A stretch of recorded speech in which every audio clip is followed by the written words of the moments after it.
రాష్ట్ర ప్రభుత్వాలు అనుసరిస్తున్న కార్మిక వ్యతిరేక విధానాలకు నిరసనగా ఈ నెల 26న విశాఖలో భారీ ప్రదర్శన నిర్వహించనున్నట్లు వామపక్ష కార్మిక సంఘాల నాయకులు ప్రకటించారు. జీవీఎంసీ గాంధీ విగ్రహం వద్ద నిరసన ప్రదర్శన పోస్టర్ను ఆవిష్కరించి తమ డిమాండ్లు వినిపించారు. అతిపెద్ద ప్రభుత్వ రంగ సంస్థగా ఉన్న స్టీల్ ప్లాంట్ ను పరిరక్షించుకోవాల్సిన బాధ్యత ప్రజలందరిపై ఉందన్నారు.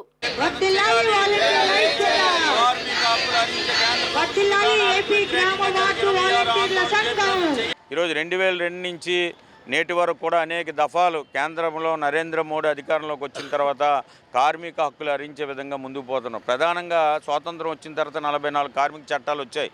ఈ చట్టాలన్నింటిలో కార్మిక అనేకమైన అనుకూలమైన చట్టాలు ఉన్నాయి. ఈ చట్టాలను 4 కోళ్లుగా కుదించి కార్మికులకు వ్యతిరేకంగా తీసుకొచ్చి ఇప్పటిదాకా 8 గంటల పని దినాన్ని 12 నుంచి 16 గంటలు తీసుకురావడానికి ప్రయత్నాలు చేస్తున్నారు. కనీసం పనిచేసేదానికి సంబంధించి వాళ్ళ కనీస వేతనాలు కూడా ఇవ్వలేని పరిస్థితి అనేది ఉంది. విశాఖ ఉక్కు ఆంధ్రులక్కనే 32 మంది బలిదానం సాధించుకున్న విశాఖ స్టీల్ ప్లాంట్ని ఇప్పటికీ 1400 పైచిలిక రోజుల నుంచి ఆందోళన చేస్తున్నా కూడా కేంద్రంలో నరేంద్ర మోడీ ఎక్కడా కూడా పట్టించుకోవట్లేదు.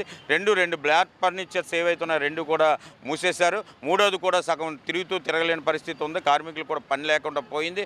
విఆర్ మీద రోడ్డు మీద పంపించడానికి ఆలోచన చేస్తున్నారు. రెండోది అసంఘటన కార్మికులుగా ఎవరైతే ఉన్నారో వీళ్ళందరికీ కూడా భద్రతతో కూడిన సంక్షేమ బోర్డు ఏర్పాటు చేయాలని ఈ అన్ని సమస్యల మీద మరి 26 ఉదయం 10 గంటలకు డిఆర్ఎం ఆఫీస్ నుంచి మహా కార్మిక ప్రదర్శన అనేది జరుగుతుంది. ఇక్కడ జీవీఎంసీ గాంధీ పార్కులో బహిరంగ సభ జరుగుతుంది. దీనికి మీ ద్వారా కార్మిక వర్గం అంతా కూడా పెద్ద ఎత్తున పాల్గొని కేంద్ర రాష్ట్ర ప్రభుత్వాలు కనువిప్పి జరిగే విధంగా పాల్గొనాలని మీ అందరికీ విజ్ఞప్తి చేస్తున్నాం. ఈరోజు అనేది దాదాపు దేశంలోని 50 కోట్ల మంది అసంఘటిత రంగ కార్మికులు ఉన్నారు.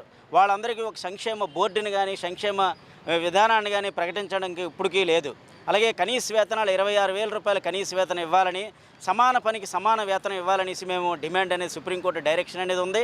దాన్ని కూడా ఈరోజు అనేది అమలు చేయట్లే.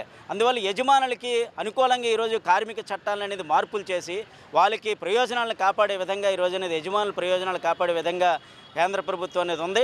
అందువల్ల ఏంటంటే మరొకసారి అనేది దేశవ్యాప్తంగా మొత్తం కార్మిక వర్గాన్ని అంతటినీ కూడా మరొకసారి పోరాటానికి సన్నిద్ధం అవుతుంది.